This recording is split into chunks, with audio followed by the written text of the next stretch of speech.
Yeah, my name's Tyler Williams. I'm a professor of Hindi and Urdu. I also teach a bit of Sanskrit, a bit of Persian. I also teach about Bhakti. I teach about Indian religion and history. This is very interesting. Here in Columbia? No, at another one of your favorite universities. Okay. Which one is that? If I tell you, will you attempt to tarnish my image like you have my colleagues? Well, if you think that what I did to the colleagues is tarnishing their image, then they cannot stand criticism. Answer the following questions.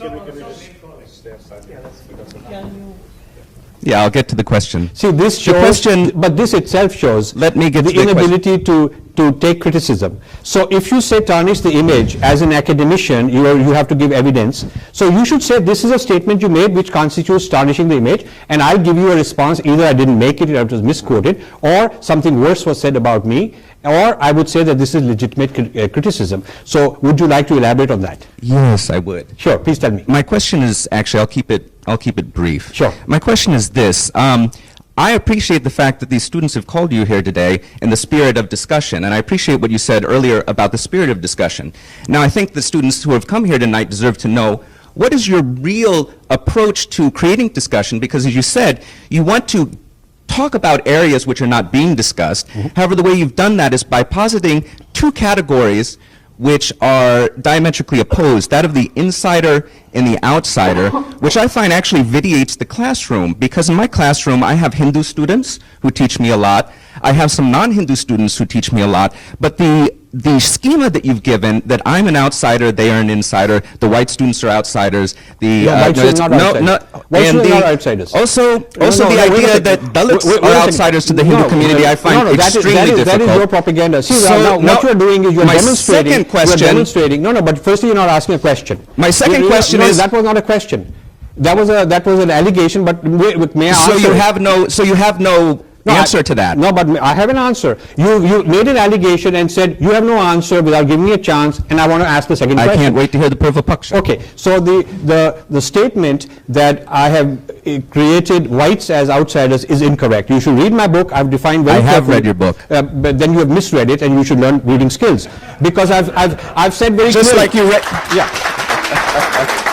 Just like you misread Sheldon Pollock's 500-page tome. No, but let me tell you that. I have very clearly said this is an outsider is defined by the lens he wears and not by the ethnicity. And I have also said there are a lot of... is not allowed to speak? Wait a second. So only a Hindu is allowed to speak. You asked a question, and you know that the protocol and the decency to listen to an answer, because you're trying to be an academician with some clout and credibility, and therefore you owe it that since you made an allegation, you should give me a chance. May I please? Okay. So I want to clarify my position, because I'm entitled to defining what my position is rather than you defining it for me. So I have said very clearly that insiders and outsiders is based on the lens, and I've given a table of insider lens and outsider lens, and written very carefully many times it is not about ethnicity. And I have said that many white people are in fact insiders, and a lot of Indians are outsiders, and I've called them sepoys, I've called them all sorts of names, and they are the outsiders. So for you to insinuate that I've considered white people to be outsiders because they're white is actually incorrect. So I just want you to be for the record. Thank you for pointing that out. I actually didn't get to finish my Udharana. No,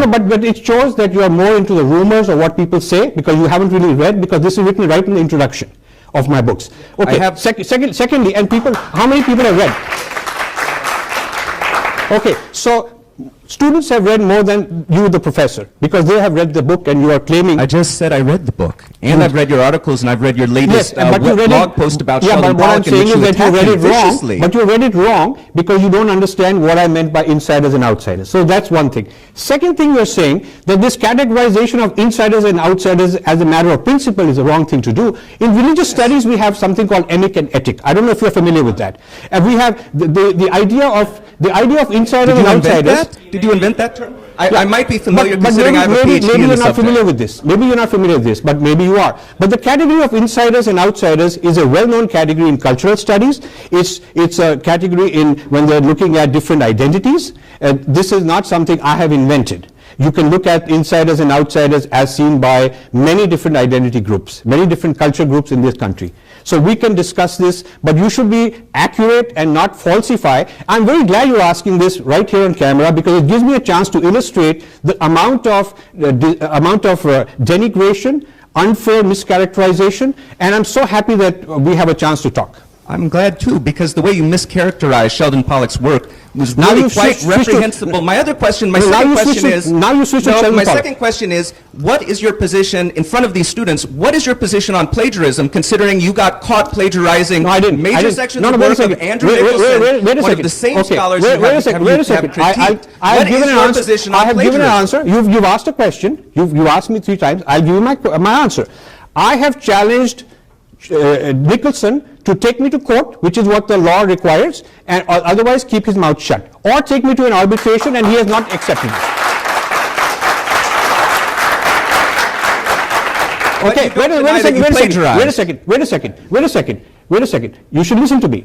I should. An allegation does not comprise a verdict. An allegation is an allegation, and you have to take it to a neutral third party, which he has not done. Second thing you should know, his publisher, which was Columbia University Press, and my publisher, which is HarperCollins, long back had a letter exchange, which I have copies of. Have you seen those letters? Have you seen those letters? What did they say? It goes off on the anthology listserv all the time. I'm talking about what does Columbia University Press letter say. Have you seen it? Yes, I've seen that. Okay. What does the Columbia University Press letter Want say? me to quote it to you? Or maybe you should quote it, because maybe I'll get it wrong. What does it? Does it use the word plagiarism? Does it use the word plagiarism? Because I have it with me. You didn't quote him. I'm saying you if did have not read it, cite him as your references. Wait a second. If you are truthful that you have seen it, and your whole topic is about plagiarism, does the Columbia University Press letter to HarperCollins use the word plagiarism? You got me there. It doesn't. Okay, sorry. So you don't even know the main punchline. The elephant in the room is supposed to be plagiarism, and if the publisher is writing a letter, you ought to know whether they use the word plagiarism or not. They called it copy editing mistakes, and we request that you fix them. That's what they called it. Second, let me just tell you. Let me tell you. Wait a second. That is what's called a euphemism. No, have you heard of that? Wait a second. It is not, because I have seen publishers write a straight letter. I have seen publishers write a letter. Okay, then let me also tell you, if you read my book, do you know how many times I have quoted Nicholson and mentioned him by name? Can you tell me? Yeah, not 100% of them. No. That's the How many problem. times? How many times?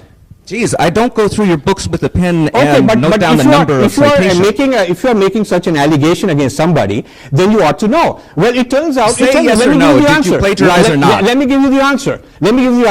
In that one chapter alone, that's the only chapter, chapter 8, where I've mentioned, where I've used Nicholson's work. There are 33 times that it uses the word Nicholson said, between the words and the end notes where I've given the page numbers. And 3 times I have not put the quotes. I paraphrased it. Okay, wait a second. No honest, wait a second. No honest jury, no honest judge would say that a person who wants to plagiarize will mention the source 33 times in the same chapter if his intention is to plagiarize. Where is it?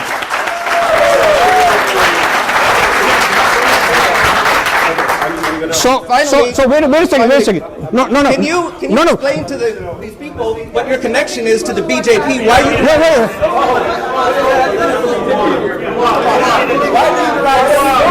Wait. Okay. See, so his next question is, what is your relation with BJP? So you can see this is Hinduphobia. He's looking all over the place. Okay.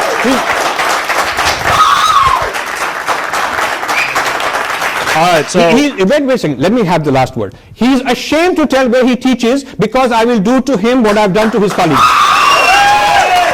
Okay. And basically, no. Wait a second. You're shouting. Wait a second. You're trying to be a hero because maybe they'll give you a tenured job which you don't have. Okay. Maybe this is. I'm saying. No. Wait a second. No, wait a second. What is happening is maybe a B grade person who is an adjunct teacher, you're an adjunct professor, not even a fully accredited, and you're trying to be a hero in the eyes of your fellow speakers. Yeah, but what I'm saying, okay. Let me. Professor, I'm sorry. No, but I think this is a very important thing. Make sure you don't interrupt now. This is exactly. Okay, this is exactly the sort of YouTube clip which gets me the highest hits. I'm telling you that. And I want to thank you that because you really helped me make my points. You helped me make my points. And look at the dancing around, because before I can answer a question, you quickly want to jump around, and you hurt Sheldon Pollock. But then you quickly went around, are you a member of BJP? You're not able to, you don't have the mental stability to stick to a point, hear both sides before you jump off. So if you want to discuss Sheldon Pollock, let's have a discussion, and we've invited Sheldon Pollock. He ought to have been here. Why isn't he here? Why is he afraid to face me face to face so Sheldon Pollock and I can stand?